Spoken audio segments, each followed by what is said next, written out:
Welcome to e-PG पाठशाला। E-PG पाठशाला कृते सर्वेभ्यः सर्वाभ्यश्च स्वागतं सुस्वागतं व्याहरामि। एतत् प्रथमं पत्रं भवति। विषयः लघुशब्देन्दुशेखरग्रन्थस्य संज्ञाप्रकरणम्। आदौ लघुशब्देन्दुशेखरग्रन्थस्य मङ्गलाचरणविषये चर्चा क्रियते। अस्य पाठस्य मुख्यांशाः एवं भवन्ति। लघुशब्देन्दुशेखरे मङ्गलाचरणं, श्लोकानाम् अन्वयप्रकारः, पदानाम् अर्थविश्लेषणं, लघुशब्देन्दुशेखरम् इति पदं फणिसस्यापि विशेषणं, मनोरममार्धदेहम् इति पदस्य अर्थनिर्णयः एवं मनोरममार्धदेहम् इति पदं फणिसस्यापि विशेषणं, सतीदेवी पदस्य साधुत्वप्रतिपादनम्। लघुशब्देन्दुशेखरग्रन्थस्य रचयिता नागेशभट्टः। अयं नागेशः बहून् ग्रन्थान् रचितवान्। विभिन्नेषु शास्त्रेषु ग्रन्थप्रणयनं नागेशेन कृतम्। अयं नागेशः न केवलं व्याकरणविषये अपि तु सर्वेषु विषयेषु ग्रन्थान् रचितवान्। व्याकरणशास्त्रे लघुशब्देन्दुशेखरः, बृहत्शब्देन्दुशेखरः, लघुमञ्जूषा, बृहन्मञ्जूषा, परमलघुमञ्जूषा, परिभाषेन्दुशेखरः, स्फोटसिद्धिः एवं आदयः ग्रन्थाः नागेशेन विरचिताः। एवं च व्याकरणशास्त्रस्य अन्तिमः परिष्कर्ता नागेशः आसीत्। 17 ख्रीष्टाब्दे अयं नागेशः जन्मग्रहणं कृतवान्। 1650 इति तस्य कालः इति ऐतिहासिकैः निर्णीतः। अयं नागेशः महाराष्ट्रीयः ऋग्वेदीयः ब्राह्मणः आसीत्, परन्तु तस्य अध्ययनं काश्याम् एव सञ्जातम्। अयं कुब्जः आसीत्। 16 वर्षपर्यन्तं काश्याम् इतस्ततः भ्रमणं कृतवान्। शास्त्रं नाधीतवान्। एवं च मल्लयोद्धा आसीत्। एकदा काश्याम् एका पण्डितसभा समायोजिता। तत्र नागेशः गतवान्। अत्र किं भवति, किं प्रचलति इति जिज्ञासया तत्र गत्वा अग्र आसने उपविष्टः। कियत्कालानन्तरं यदा महान्तः पण्डिताः समागताः, ते अर्धचन्द्रं दत्वा नागेशं निष्कासितवान्। तदानीं सः प्रतिज्ञां कृतवान्, एकदा शस्त्रम् अधीत्य अत्र समागत्य शास्त्रार्थं करिष्यामि इति प्रतिज्ञां कृतवान्। ततः हरिदीक्षितात् व्याकरणशास्त्रं नागेशेन समधितम्। एवं च महान् पंडितः संजातः। तस्य न कोऽपि पुत्रः आसीत्, न कापि कन्या। अतएव सः स्वयं लिखति, लघुशब्देन्दुशेखरः मम पुत्रः, मंजुषा च मम कन्यका। किन्तु वाराणस्यां श्रुतिः वर्तते, तस्य एका कन्या आसीत्। यद्वा भवतु, अस्य लघुशब्देन्दुशेखरग्रन्थस्य रचयिता अयं सर्वतन्त्रस्वतन्त्रः नागेशभट्टः। तस्य परिचयः मंगलाचरणे एव वर्तते।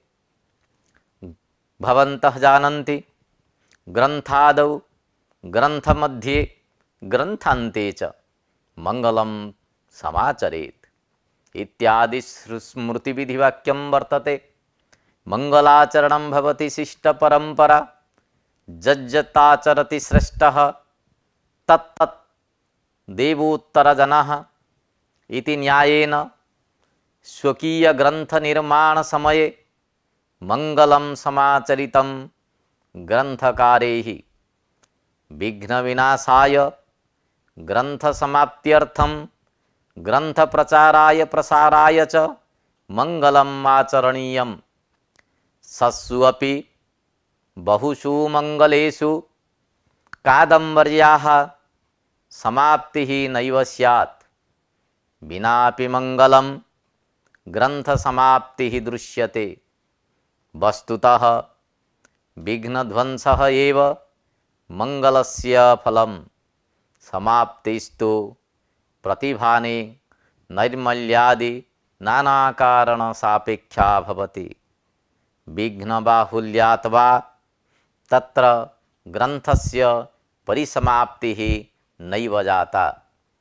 मंगलस्य ग्रन्थपरिसमाप्तौ कारणत्वे संदिग्धेपि शिष्टपरम्परा निर्वाहाय सर्वैः ग्रन्थकारैः आदौ मंगलाचरणं विहितम्।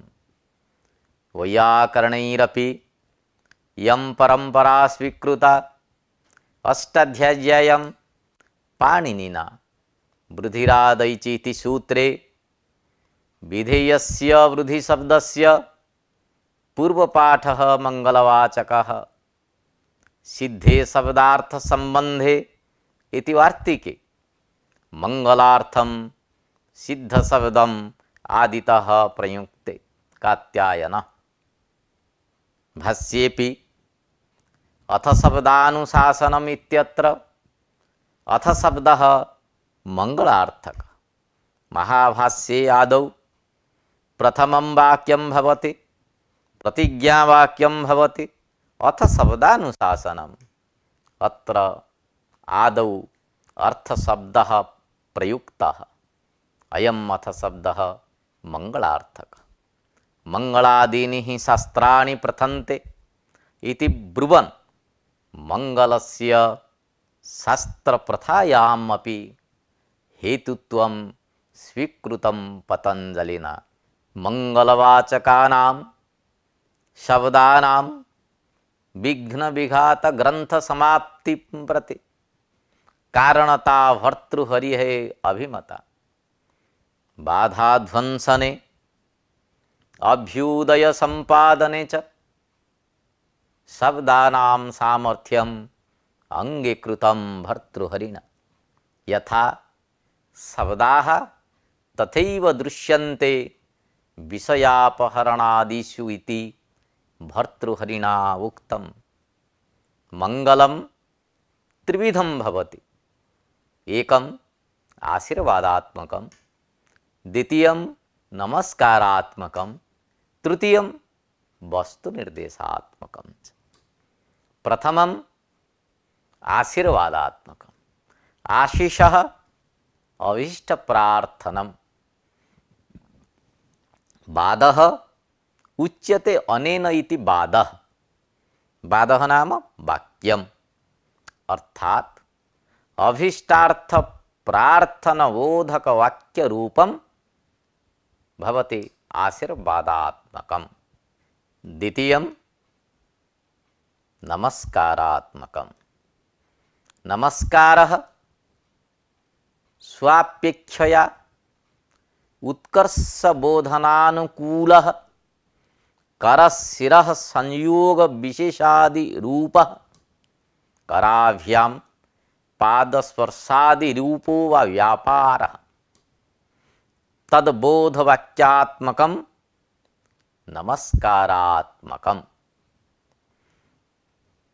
तृतीयं भवति वस्तुनिर्देशात्मकम्, नमस्कार्य देवतादि गुणगणवर्णनात्मकं, यथा अनादिनिधनं ब्रह्म शब्दतत्त्वं यदक्षरं विवर्तते अर्थभावेन प्रक्रियायगतो यतः।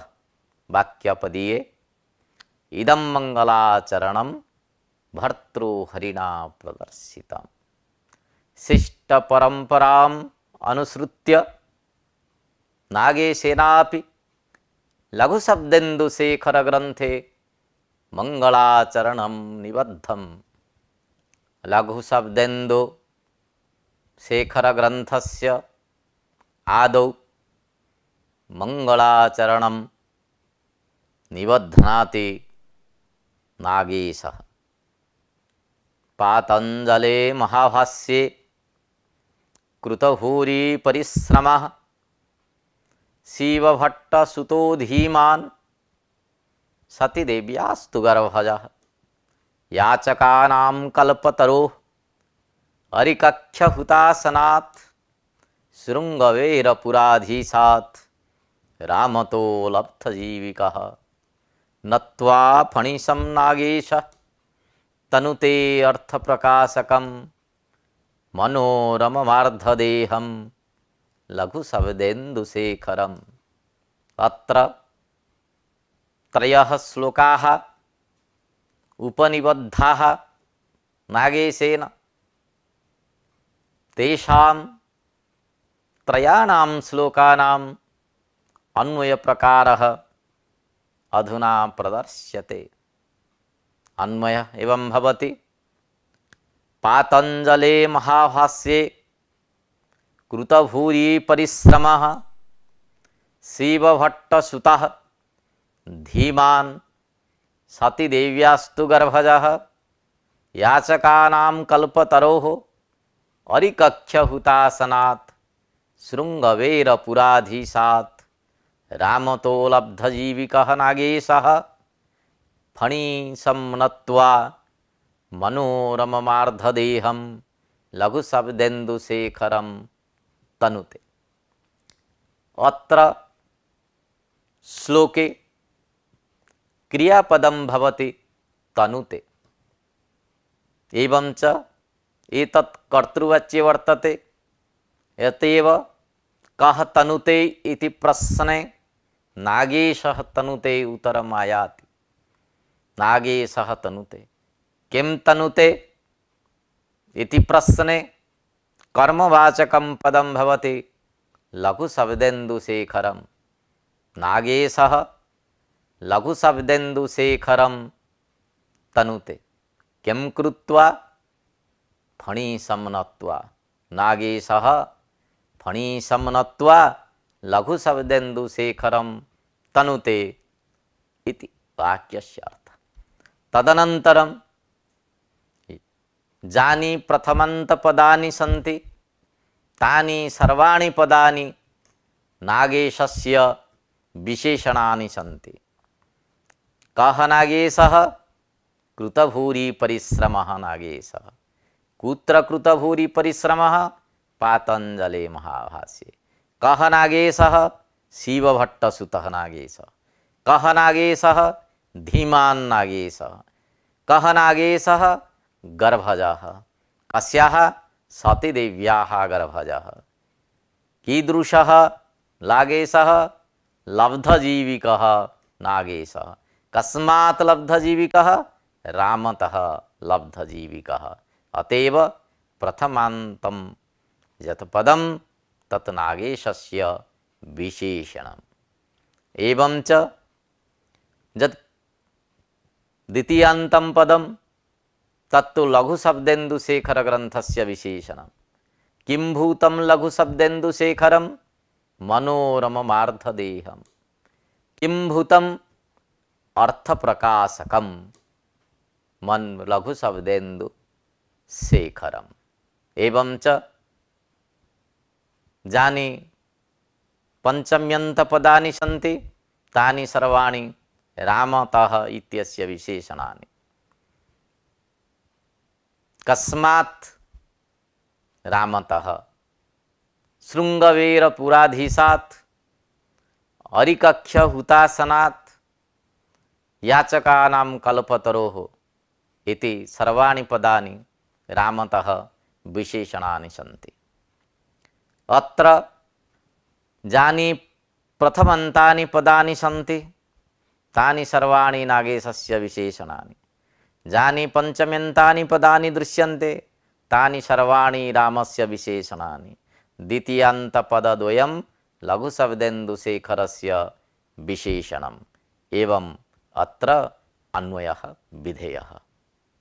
आदौ वर्तते पातञ्जले महाभाष्ये कृतभूरि परिश्रमः, अस्य अर्थः प्रदर्श्यते।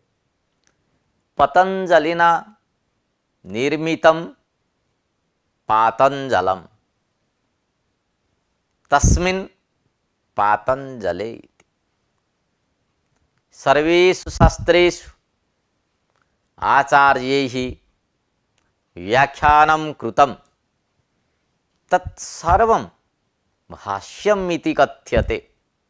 यथा शारीरकभाष्यं, श्रीभाष्यं, शाङ्करभाष्यं, न्यायभाष्यं, प्रशस्तपादभाष्यं, सांख्यप्रवचनभाष्यं, सावरभाष्यम् इत्यादीनि सर्वाणि व्याख्यानानि भाष्यपदेन अभिधीयते। परन्तु पाणिनीय व्याकरण सूत्राणां यत् व्याख्यानं पतञ्जलिना विहितं तत्तु महाभाष्यम् इति नाम्ना प्रसिद्धम्। किं तावतत्र महत्त्वम्? अत्र स्वइष्ट्या स्वग्रन्थपूरकत्वं महत्त्वम् इति। अत्र महाभाष्ये प्रश्नोत्तरक्रमेण व्याख्यानं भवति। यत्र यत्र दूषणम् अस्ति तत्र तत्र प्रत्याख्यानं पतञ्जलिना कृतं, यत्र न्यूनता दृश्यते तत्र इष्टिवचनं पाणिनिना प्रणीतम्। अतएव एतद्भवति महाभाष्यम्। एवं च महाभाष्येति कथनेन भाष्यन्तराणां व्यावृत्तिः सिद्धा भवति। तर्हि पुनरपि पातञ्जले इति पदोपादानं किमर्थम् इति जिज्ञासा उदेति। अर्थात् महाभाष्यम् इत्युक्ते पतञ्जलिना प्रणीतं यत् भाष्यं तदेव महाभाष्यम् इति सर्वे जानन्ति। अतः तत्र पातञ्जले इति विशेषणस्य आवश्यकता नास्ति इति शङ्का। वस्तुतः अत्र आदौ पातञ्जलपदस्मरणं मङ्गलार्थं भवति। यद्यद् विभूतिमत्सत्त्वं श्रीमदूर्जितमेव वा इति गीतावचनं वर्तते। अनेन ज्ञायते यत् विभूतिमतः शेषावताररूपस्य वैशिष्ट्यसम्पन्नस्य पतञ्जलेः नामश्रवणम् अपि ग्रन्थकर्तुः अध्येतॄणां च मङ्गलाय भवति। केषाञ्चित् मते पातञ्जलमहाभाष्यम् इति विशिष्टं नाम भवति। नाम्नः एकदेशग्रहणेन व्यवहारो दृश्यते। यथा देवदत्तः दत्तः इति, महाभाष्ये भाष्ये इति, बहुषु स्थानेषु भाष्ये स्पष्टं भाष्ये ध्वनितम् इति प्रयोगः दृश्यते। अथवा पातञ्जले नाम योगशास्त्रे महाभाष्ये च कृतभूरि परिश्रमः इत्यर्थः करणीयः। चकारं विनापि कदाचित् समुच्चयस्य प्रतीतिर्भवति। योगशास्त्रं पतञ्जलिना प्रणीतं तदुक्तं योगेन चित्तस्य पदेन वाचां मलं शरीरस्य तु वैद्यकेन इति। अनेन योगशास्त्रस्य रचयिता पतञ्जलिः इति गम्यते। कृतभूरि परिश्रमः इत्यत्र बहुव्रीहिसमासः। कृतः भूरि परिश्रमः येन स कृतभूरि परिश्रमः नागेशः। भूरि शब्दस्य अर्थः भवति अधिक, अर्थात् कृतः अधिकः परिश्रमः येन सः कृतभूरि परिश्रमः। सः कः? नागेशः। अर्थात् योगशास्त्रे महाभाष्ये च नागेशेन अधिकः परिश्रमः कृतः इति तेनैव प्रोक्तम्। वस्तुतः नागेशः तेभ्यः गुरुपादेभ्यः हरिदीक्षितेभ्यः 18 वृत्तिभिः महाभाष्यम् अधीतवान्। तत्र नागेशस्य विशेषणवाचकानि पदानि सन्ति। धीमान्, शिवभट्टसुतः, सतीदेव्यास्तु गर्भजा। एतेषां पदानाम् अर्थः प्रस्तूयते। वारंवार परिश्रमेण अध्ययनेन च तस्य नागेशस्य सूक्ष्मातिसूक्ष्मतत्त्वचिन्तनशक्तिः नास्ति इति प्रश्नः समुदेति। अर्थात् प्रत्युत्पन्नमतिसम्पन्नः सूक्ष्मबुद्धिविशिष्टो नागेशः न इति प्रतीयते। अतः अस्य सन्देहस्य निराकरणाय नागेशः ब्रवीति यत् सः धीमान्, धी नाम बुद्धिः, बुद्धिः अस्य अस्ति इति धीमान्। अत्र अस्त्यर्थे मतु प्रत्ययः। धीमान् शब्दस्य अर्थः भवति बुद्धिमान्। शिवसदृशः नागेशस्य पिता, पार्वती सदृशी तस्य माता। एतेन तस्य सत्कुल प्रसूनत्वं ध्वन्यते। याचकानां कल्पतरोः अरिकक्ष्यहुतासनात् शृङ्गवेरपुराधीशात् रामतः इति वाक्यस्य अर्थनिर्णयः क्रियते। अन्नदाता, भयत्राता इत्यादि वचनेन पंचविधाः पितरः स्मृताः। तेषु पंचविधेषु पितृषु अन्नदातुः स्मरणं कृतं नागेशेन। रामसिंहः नागेशभट्टस्य अन्नदाता आसीत्। तस्य अन्नदातुः व्यक्तित्वं प्रतिपादयति नागेशः। याचकानां कल्पतरुः इति। याचकानां कृते अयम रामसिंहः कल्पतरुः सदृशः। कल्पतरुः नाम देवानां वृक्षविशेषः। यत् अस्माभिः काम्यते तत् सर्वम् अयं कल्पतरुः वृक्षविशेषः प्रददाति। तथैव रामसिंहः सर्वं ददाति। एतेन राज्ञः उदारता दानवीरता च प्रतीयते। रामतः इति पदस्य अन्यत् विशेषणं भवति अरिकक्ष्य हुतासनात् इति। अरयः नाम शत्रवः एव कक्ष्याः। कक्ष्या शब्दस्य अर्थः भवति शुष्कतृणानि अथवा शुष्कवनम्। अरिकक्ष्याः तत्र हुतासनः नाम बह्निः। अग्निसंयोगे शुष्कतृणानां शुष्कवनस्य वा यादृशी स्थितिः भवति तथैव रामसिंहस्य समीपे शत्रूणां तादृशी स्थितिः आसीत् इति नागेशेन उक्तं। याचकानां कृते अयं रामसिंहः कल्पतरुः भवति अरिकक्ष्य हुतासनात् इत्यपि विशेषणं तेन प्रदत्तम्। अनेन अनुमीयते रामसिंहः तत्र सम्यक् राजा आसीत्।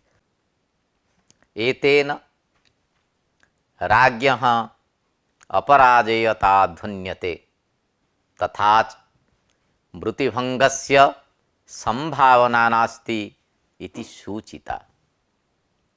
अर्थात यदि राज्ञः राज्यं गतं तर्हि कदाचित् वृत्तिः नैव लभ्यते इति एतादृशी शंका नास्ति इति नागेशेन प्रतिपादितम्। शृङ्गवेरपुराधीशात् इति अन्यत् विशेषणं वर्तते। शृङ्गवेरपुरस्य अधीशः नाम स्वामी शृङ्गवेरपुराधीशः। तस्मात् शृङ्गवेरपुराधीशात्। अल्लाहाबाद समीपे शृङ्गवेरपुर नामकस्य नगरस्य राजा आसीत् रामसिंहः। तस्मात् प्रतिमासम् 8 मुद्राः प्राप्यन्ते स्म इति नागेशः कथयति। लब्धजीविकः नागेशः। अस्य अर्थस्तु एवं भवति। लब्धजीविकः इत्यत्र बहुव्रीहि समासः। लब्धा जीविका येन स लब्धजीविकः अर्थात् प्राप्तवृत्तिकः नागेशः। कः नागेशः? लघुशब्देन्दुशेखर ग्रंथ रचयिता नागेशः। सर्वतंत्र स्वतंत्रः सकल संस्कृत वाङ्मय कोविदः अयं नागेशः पाणिनीय व्याकरणस्य अन्तिमः परिष्कर्ता अस्ति। महाराष्ट्रियाणां ऋग्वेद शाखाध्यायिनां देशस्य ब्राह्मणानां शिवभट्टानां पुत्रः आसीत् नागेशः। अत्र श्लोके कर्तृवाचकं पदं भवति नागेशः। मंगलाचरणे नागेशः स्वनामग्रहणं कृतवान्। अत्र मनसि शंका याति मंगलाचरणे स्वनामग्रहणं कथं कृतं नागेशेन इति। यतोहि तत्र वचनम् अस्ति आत्मनाम गुरोर्नाम नामातिकृपणस्य च श्रेयस्कामो न गृह्णात् ज्येष्ठापत्य कलत्रयोः इति स्मृतिवचनं वर्तते। अत्र स्वनाम उच्चारणं निषिद्धमस्ति। गुरोः नाम नोच्चारणीयं, स्वनाम नोच्चारणीयं, कृपणस्य अपि नाम न उच्चारणीयम्। अत्र कथं नागेशः स्वनाम गृह्णाति इति शंका उदेति। अत्र समाधानम् एवं भवति, स्वनाम्नः उच्चारणे निषेधो अस्ति, परन्तु लेखने दोषो नास्ति। स्मृतौ नोच्चारयेत् इति अर्थे गृह्णीयात् इति पदं प्रयुक्तं।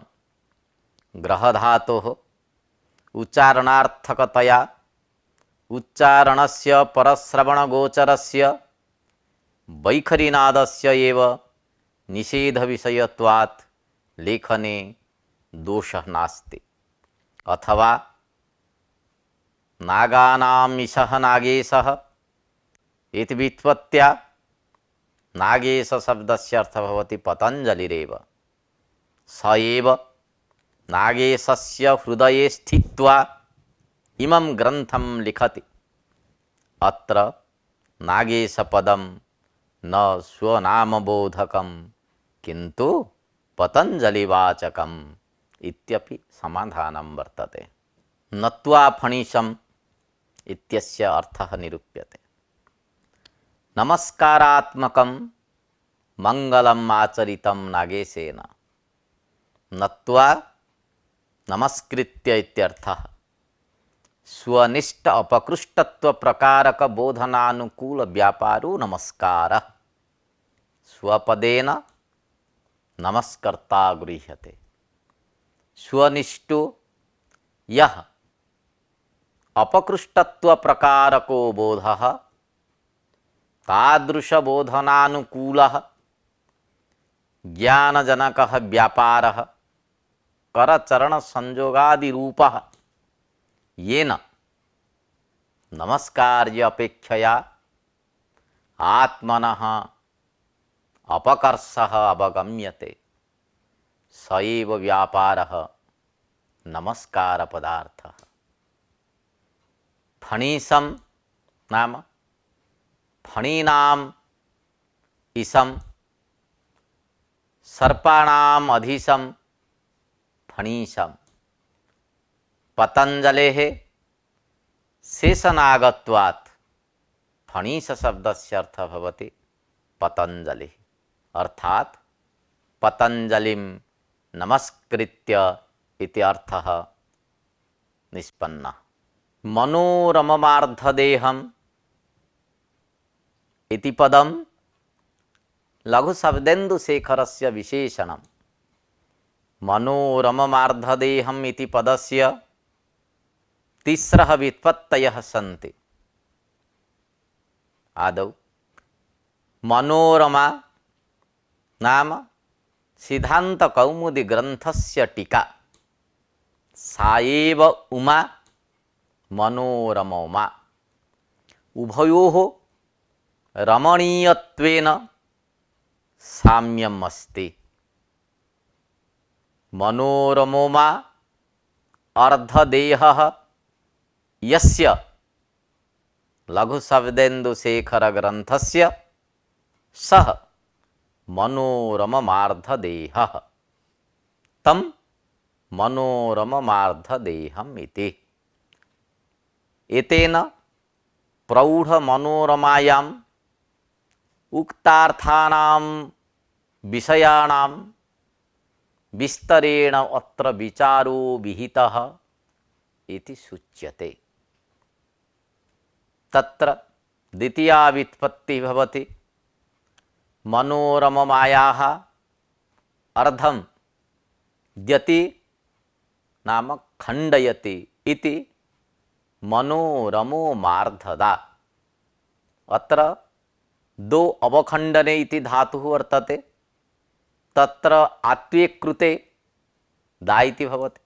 आतोनुपसर्गे कः इति सूत्रेण क प्रत्यय धातु घटक आकारस्य लोपे स्त्रियां टप् प्रत्यये एतन् रूपं निष्पन्नम्।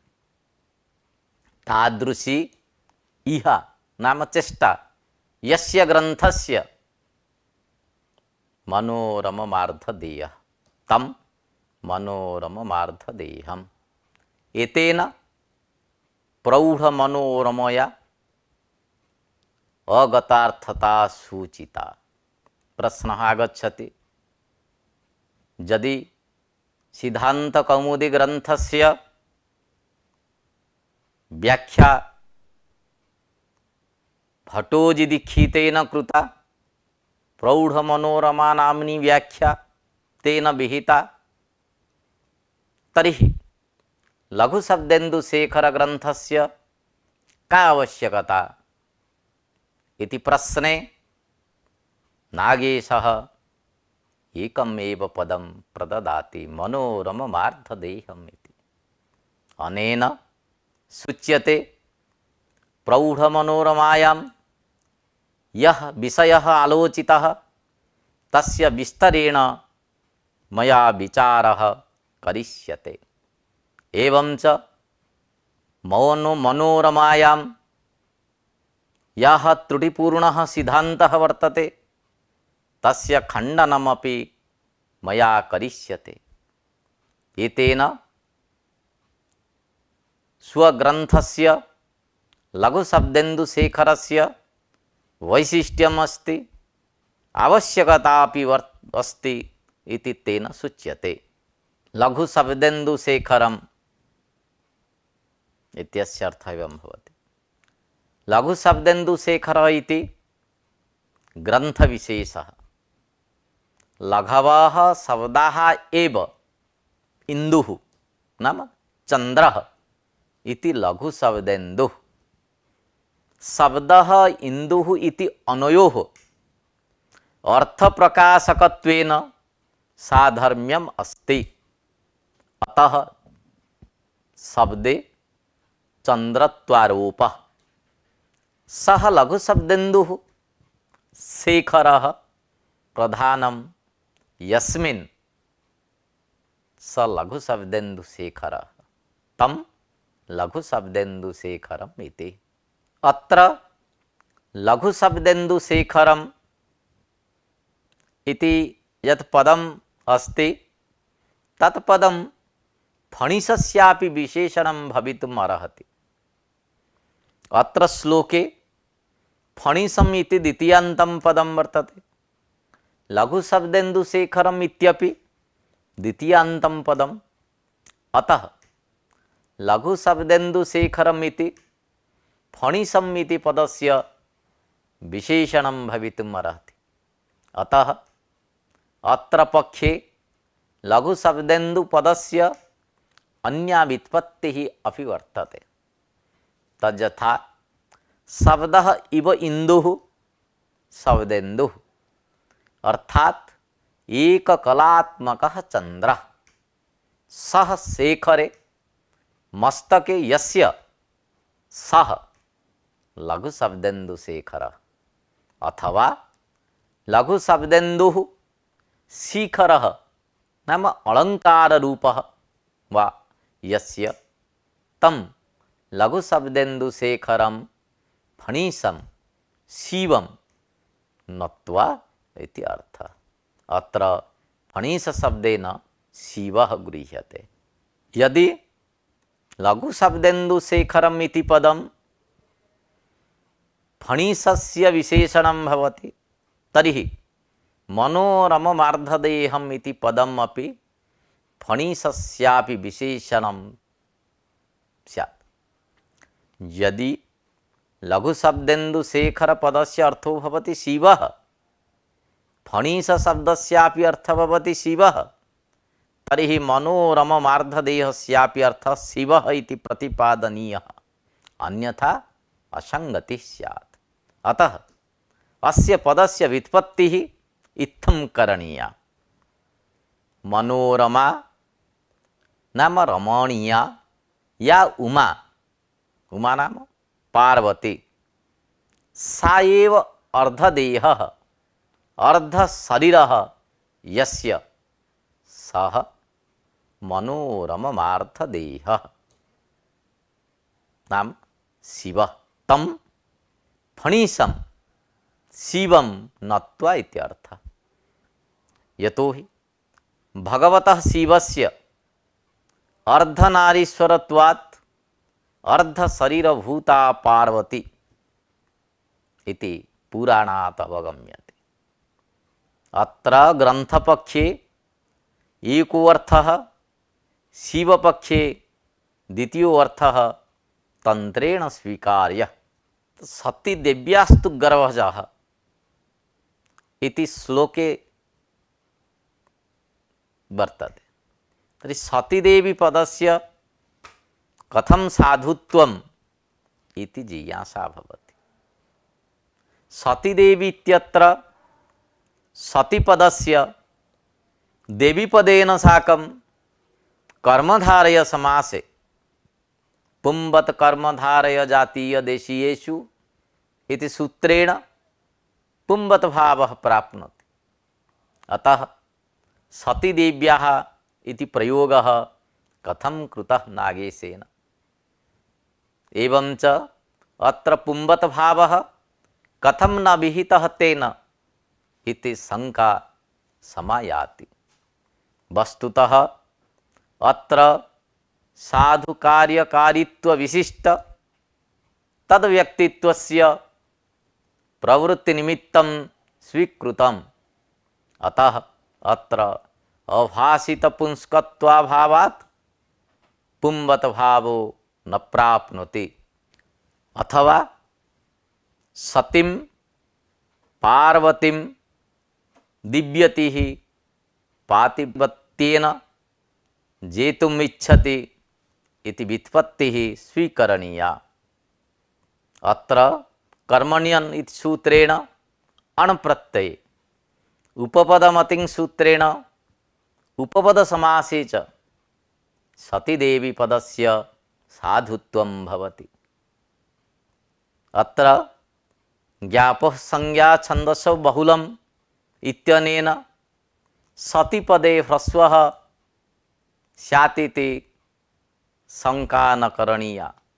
यथा कालिदासः इत्यत्र ह्रस्वः भवति तथैव अत्र सतीदेवी इत्यत्र कथं न ह्रस्वः इति प्रश्नः आगच्छति। किन्तु ज्ञापः संज्ञा छन्दसः बहुलम् इत्यत्र बहुलग्रहणात् ह्रस्वः नैव कृतः। अथवा संज्ञात्वभंगभयात् ह्रस्वः न कृतः।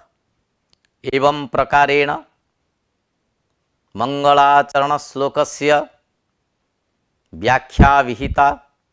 अधुना निष्कर्षः प्रस्तूयते। मंगलाचरणं भवति शिष्टपरंपरा। विघ्न विनाशाय ग्रंथ समाप्त्यर्थम ग्रंथ प्रचाराय प्रसाराय च मंगलम आचरणीयम्। मंगलम त्रिविधं भवति।